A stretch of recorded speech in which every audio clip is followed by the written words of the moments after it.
नमस्कार।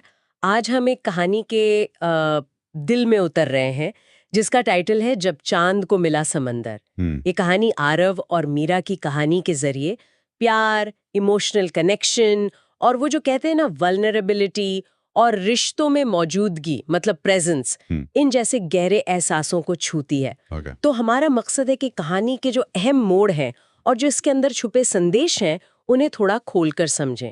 ओके। चले, कहानी हमें ले जाती है मुंबई। हम्म। मानसून की एक दोपहर, बांद्रा की एक पुरानी सी किताबों की दुकान है और बारिश से बचने के लिए आरव और मीरा की मुलाकात होती है। आरव पढ़ रहा है द अल्केमिस्ट और मीरा वो कविता और हानि वाले सेक्शन को देख रही है। फिर उनकी नजरें मिलती हैं और एकदम से बात शुरू हो जाती है रूमी और किस्मत पर। हाँ, और यहीं से मतलब ये पहली मुलाकात ही काफी दिलचस्प है। ये सिर्फ एक चांस मीटिंग नहीं लगती। रूमी और किस्मत पहली ही बार में, ये एक तरह से इशारा है किसी गहरे अनदेखे कनेक्शन का।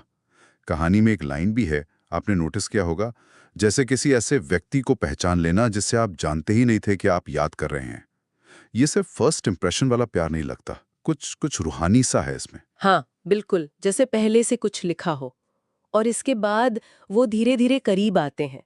मीरा का वो तरीका किताबों में नोट्स छोड़ना बड़ा प्यारा है। जैसे वो एक नोट था, आत्माएं कभी कभी शरीर से पहले मिलती हैं। एम। हाँ, ये एक खूबसूरत सिलसिला बन जाता है और आरव भी इन इशारों को समझने लगता है, उनका इंतजार करने लगता है। वो एक दूसरे की जिंदगी का हिस्सा बनने लगते हैं। लेकिन कहानी सिर्फ आप कह सकते हैं मीठी मीठी बातें नहीं करती। नहीं, बिल्कुल नहीं। बड़ी ईमानदारी से उनके जो अंदरूनी संघर्ष हैं उन्हें भी सामने लाती है। दोनों के अपने पुराने जख्म हैं। जैसे मीरा को छोड़े जाने का डर है, शायद उसके पास्ट की वजह से, और आरव को उसे भरोसा करने में थोड़ी हिचक होती है। यहाँ वो वल्नरेबिलिटी वाली बात आती है, मतलब अपने डर को दूसरे के सामने रखने का रिस्क। तो ये रिश्ता सिर्फ भावनाओं का बहाव नहीं है, बल्कि एक कॉन्शियस एफर्ट भी है। हाँ, एक कोशिश। हाँ, कहानी यही दिखाती है। वो रोज एक दूसरे को चुनते हैं। ये दिखाता है कि असली प्यार शायद हमेशा आसान नहीं होता है। हाँ। इसमें लगातार कोशिश लगती है, एक दूसरे को समझने की, अपनाने की, खासकर जब आपके अपने डर आपको पीछे खींच रहे हों। फिर कहानी में एक मोड़ आता है, एक झगड़ा होता है। मतलब किसी बहुत बड़ी बात पर नहीं, रोजमर्रा की छोटी मोटी बातों पर ही। मगर इस बार मीरा बहुत ज्यादा भावुक हो जाती है और आरव वो एकदम खामोश। अपनी भावनाओं को दबा लेता है वो शायद। हाँ, और उसी रात मीरा एक नोट छोड़कर चली जाती है। लिखती है, मैं तुमसे प्यार करती हूँ लेकिन मैं डरी हुई हूँ। डरी हुई, लेकिन तुमसे नहीं। नहीं, वो कहती तुमसे नहीं, खुद को खोने से। और आरव वो उसे रोकता नहीं है। ये बात मुझे काफी सोचने पर मजबूर करती है। बिल्कुल, ये नोट और आरव का उसे न रोकना, ये रिश्ते का वो पॉइंट है जहां उनके जो पर्सनल डर हैं वो उन पर हावी हो जाते हैं। ये सिर्फ एक झगड़ा नहीं था, ये उनके अंदर के डर का टकराव था। मीरा का खुद को खो देने का डर और आरव का शायद फिर से चोट खाने का डर। 3 महीने की खामोशी, ये सुनने में भी लंबा लगता है। फिर आरव उसी दुकान में वापस जाता है। हाँ, और वहां उसे रिल्के की कविताओं की किताब मिलती है और उसमें मीरा का एक और नोट। नोट में लिखा था, मैंने तुम्हारे बारे में सोचना कभी बंद नहीं किया, मुझे बस खुद को खोजने की जरूरत थी ताकि मैं तुम्हें फिर से पूरी तरह से प्यार कर सकूं। ये दिखाता है कि कभी-कभी थोड़ी दूरी वो खुद को समझने के लिए और रिश्ते को एक नए नजरिए से देखने के लिए जरूरी हो जाती है। ये भागना नहीं था, ये शायद वापस आने की तैयारी थी। और फिर वो उसे मिलती है दुकान की ठीक बाहर, बारिश में भीगते हुए, बिना छाते के। हाँ। वो बस खामोशी से एक दूसरे के पास बैठ जाते हैं। मीरा उसका हाथ थाम लेती है, कोई शब्द नहीं। हाँ। लेकिन ऐसा लगता है जैसे सब कुछ कह दिया गया हो।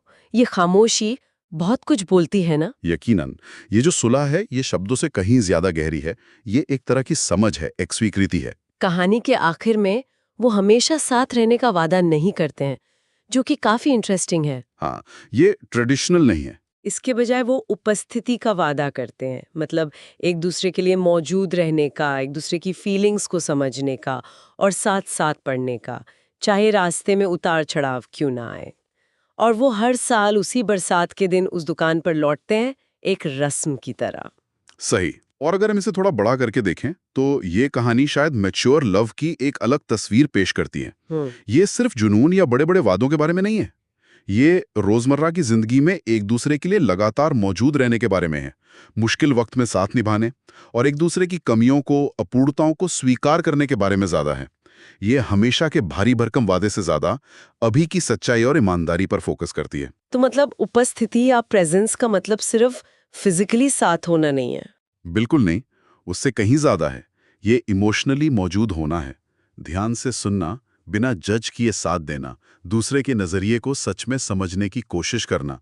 ये कहानी हमें सोचने पर मजबूर करती है कि हमारे अपने रिश्तों में हम असल में कितने उपस्थित हैं। क्या हम सिर्फ साथ हैं या सच में एक दूसरे के सफर में साथी हैं, एक दूसरे को ग्रो करने में मदद कर रहे हैं। ये वाकई सोचने वाली बात है कि सिर्फ साथ होने और सच में मौजूद होने में कितना बड़ा फर्क हो सकता है।